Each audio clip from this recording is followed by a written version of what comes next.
जय जय रघुवीर समर्थ. समर्थ म्हणतात की एकीचे बळ आणि मिळतंय फळ, आणि म्हणून समर्थ म्हणतात की एकीने आपण जर उत्तमाची कामं केली तर आपल्याला कोणत्याही प्रकारचं संकट येणार नाही, आणि जरी संकट आलं तर त्याचा आपण सामना करू असं समर्थांनी आपल्याला ते सांगितलं. आणि म्हणून समर्थ म्हणतात की पशु पक्ष्यांचं निरीक्षण करायचं. ते कधीही एकटे नसतात, त्यांचा ग्रुपच असतो, आणि कुठलंही संकट आलं तर ते पक्षी त्या संकटाला सगळे मिळून सामोरे जातात, आणि म्हणूनच त्यांचा विजय होतो असं समर्थ आपल्याला ते सांगतात. समर्थ म्हणतात की जंगलात सुद्धा निरीक्षण करा. हरणाचा सुद्धा कळप असतो, वाघांचा कळप असतो, सिंहांचा कळप असतो, तर हत्तींचा कळप असतो, माकडांचा कळप असतो. सगळ्यांची कळपच असतात, एक एकटे असे प्राणी नसतात. का तर संकट जरी आली आणि तरी ते त्या संकटाला सगळे मिळून सामना करतात. एक एकटा असलं तर त्यांच्यावर कधीही अटॅक होऊ शकतो आणि त्यांचा प्राण जाऊ शकतो असं समर्थांनी आपल्याला ते सांगितलं. आणि म्हणून समर्थ म्हणतात की एकीचे बळ आणि मिळते फळ असं समर्थांनी आपल्याला इथे सांगितलं. आणि म्हणून समर्थ म्हणतात की आपल्या घरामध्येही भाऊ बहीण असते, त्यावेळेस आपल्या घरामध्येही थोड्या कारणासाठी आपला वाद होतो, आपण बोलत नाही. त्यावेळेस समर्थ म्हणतात की तेवढ्या पुरतच ते केलं पाहिजे, तेवढा पुरतच राग मानला पाहिजे. नंतर मात्र विसरून परत आपण उत्तमाचं त्यांच्याशी वागलं पाहिजे, बोललं पाहिजे. आणि जर आपण असं स्थान धरलो तर तुटायला वेळ लागत नाही असं समर्थांनी आपल्याला इथे सांगितलं. आणि म्हणून समर्थ म्हणतात की आपण सर्वजण आठवणीतच जाणार आहोत, आपल्या बरोबर आठवणच येणार आहे असं समर्थ आपल्याला इथे सांगतात. समर्थ म्हणतात की कोणालाही घाबरू नका.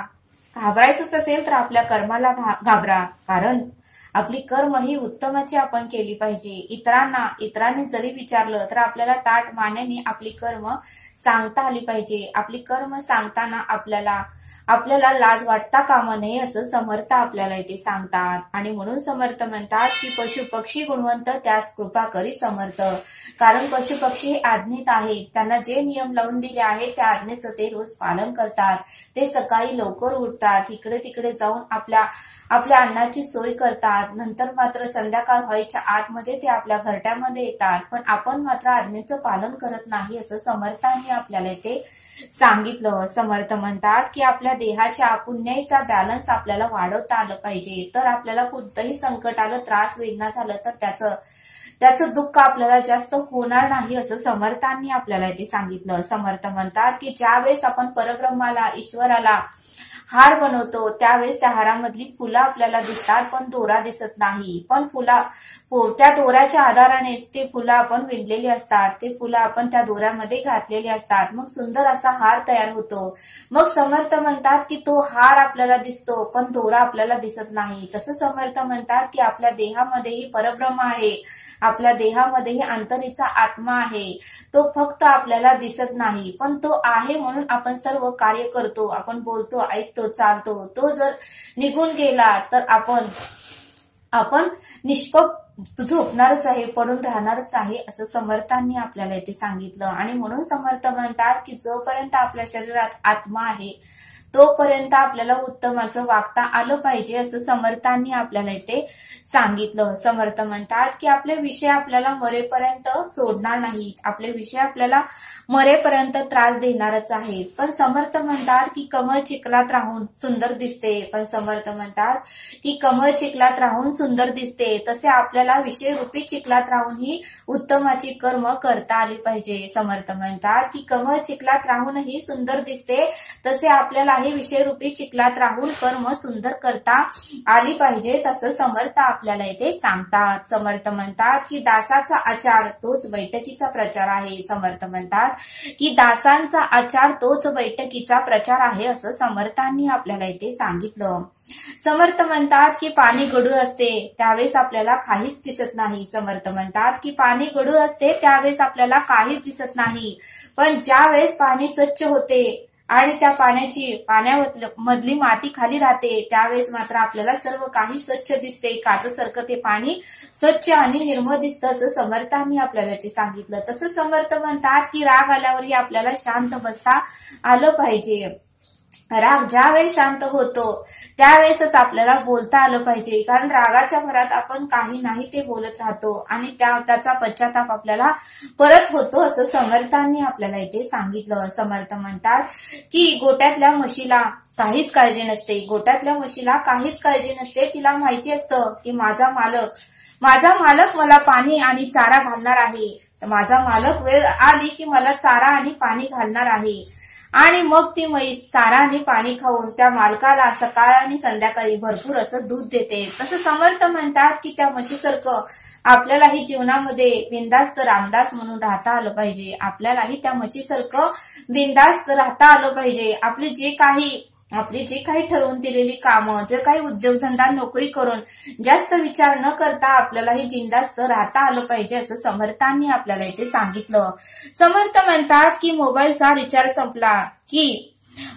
रिचार्ज संपला की कोणालाही फोन लागत नाही किंवा नेट चालू होत नाही. तसं समर्थ म्हणतात की त्या मोबाईलकडे जाऊ नका. आपल्या देहाचीही जर पुण्याही संपली, आपण वाईट असे कर्म केले, आपण जर भरपूर पाप केलं तर आपल्या देहाचीही पुण्याही संपते, त्यावेळेस मात्र आपल्याला भरपूर त्रास, वेदना आणि दुःख होतं.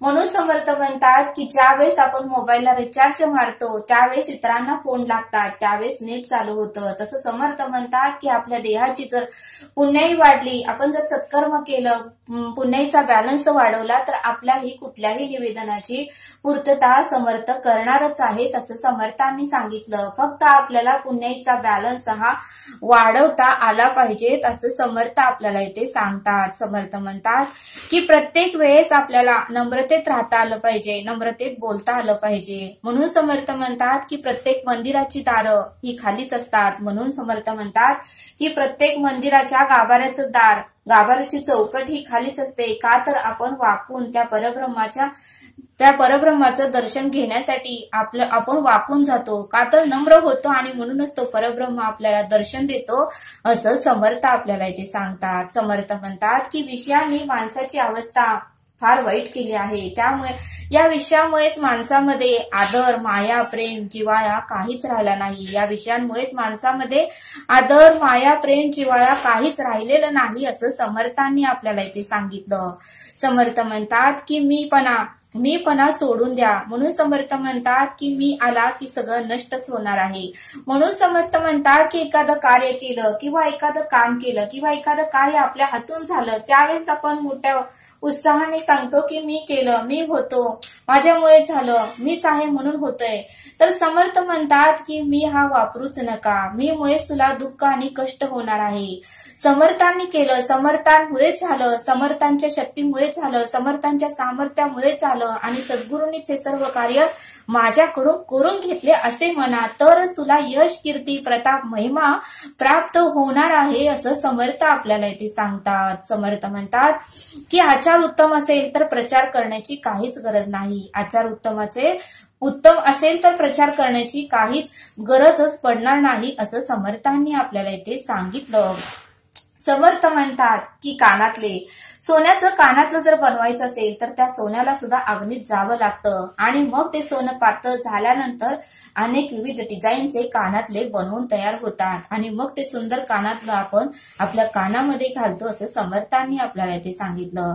तसे समर्थ म्हणतात की त्या कानातल्याकडे जाऊ नका, तुम्ही आता तुमच्या देहाकडे या. समर्थ म्हणतात की या देहालाही उत्तम घडवायचं असेल तर अग्नीतून जावेच लागते, या देहालाही उत्तम जर घडवायचं असेल तर अग्नीतून जावेच लागते. आणि म्हणून समर्थ म्हणतात अग्नी म्हणजे संकटातून, वेदनेतून, त्रासातून जावेच लागणार आहे, तरच हा देह उत्तमाचा घडणार आहे, असं समर्थांनी आपल्याला इथे सांगितलं. समर्थ म्हणतात की संपत्ती ही दुपारची सावली आहे. समर्थ म्हणतात की संपत्ती ही दुपारची सावली आहे, असं समर्थांनी आपल्याला इथे सांगितलं. समर्थ आपल्याला एक बोध देतात. समर्थ म्हणतात की ज्यावेळेस रावण आणि श्रीराम प्रभू यांचं युद्ध सुरू होतं, त्यावेळेस रावण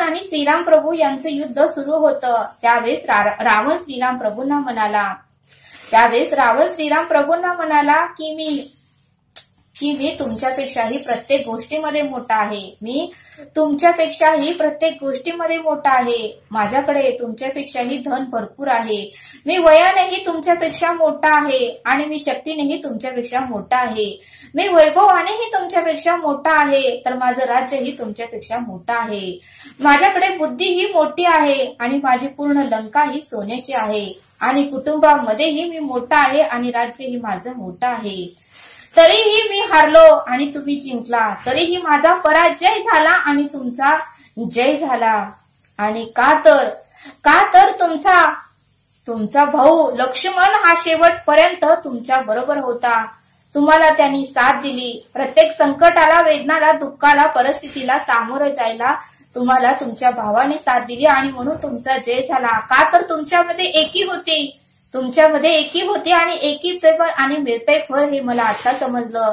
पण आमच्या दोघां भावांमध्ये एकी नव्हती, आमच्यामध्ये वाद होत होते, भांडण होत होते आणि पूर्ण युद्ध होऊस पर्यंत माझा सक्का भाऊ विभीषण मात्र माझ्या बरोबर नव्हता आणि म्हणूनच माझा पराजय झाला. आणि म्हणूनच रावण श्रीराम प्रभूंना म्हणला की मी तुमच्यापेक्षा प्रत्येक गोष्टीमध्ये मोठा आहे, तरीही माझा पराजय झाला. का तर माझ्याकडे एकच गोष्ट नव्हती का ती म्हणजे माझ्या सख्या भावाची साथ मला नव्हती, माझ्या सख्या भावाची मला साथ नव्हती आणि म्हणूनच माझा पराजय झाला. आणि तुम्ही माझ्यापेक्षाही खूप लहान आहात, वयाने लहान आहात, माझ्यापेक्षाही धनाने लहान आहात, शक्तीने लहान आहात, वैभवाने लहान आहात, बुद्धीने लहान आहात, कुटुंबामध्येही लहान आहात, राज्यामध्येही लहान आहात, तरीही तुमचा जय झाला. कारण तुमचा सक्का भाऊ लक्ष्मण हा तुमच्या बरोबर होता आणि म्हणूनच तुमचा जय झाला, असं रावणाने श्रीराम प्रभूंना सांगितलं. बघा म्हणले समर्थ, म्हणजे एकीचे फळ आणि मिळतंय फळ. म्हणून समर्थ म्हणतात की आपल्याला एकीने राहता आलं पाहिजे. आपल्या घरामध्ये बहिणीचे, भावाभावांचे वाद होतात, भांडण विकोपाला जातात, तरी समर्थ म्हणतात कोणीतरी समजून घेतलं पाहिजे, कोणीतरी त्यांच्या एखाद्या वाईट गुणाकडे दुर्लक्ष केलं पाहिजे. तांडं तर तुटायला वेळ लागत नाही. म्हणून समर्थ म्हणतात की भगरीमध्ये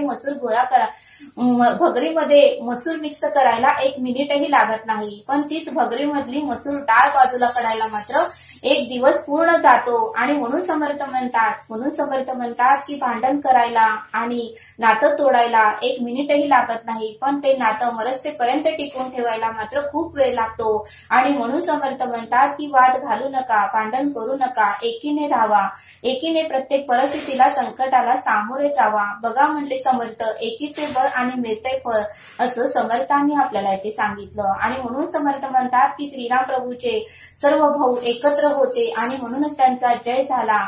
पण रावणाचे प्रत्येक भाऊ मात्र वेगवेगळे होते. कुंभकर्ण तर झोपतच होता, विभीषणाचं आणि रावणाचं तर पटतच नव्हतं, त्यामुळे त्याचा पराजय झाला, त्याचा विजय झाला नाही, तो हारला. पण श्रीराम प्रभूचे सगळे भाऊ श्रीराम प्रभूंच्या बरोबर होते आणि म्हणूनच श्रीराम प्रभूंचा जय झाला. आणि म्हणून समर्थ म्हणतात की आपल्याला एकीने राहता आलं पाहिजे, एकीचे बळ आणि मिळतंय फळ, असं समर्थांनी आपल्याला इथे सांगितलं. तरी आता आपण येथेच थांबूया, भेटूया पुढील भागात. धन्यवाद. जय सद्गुरू.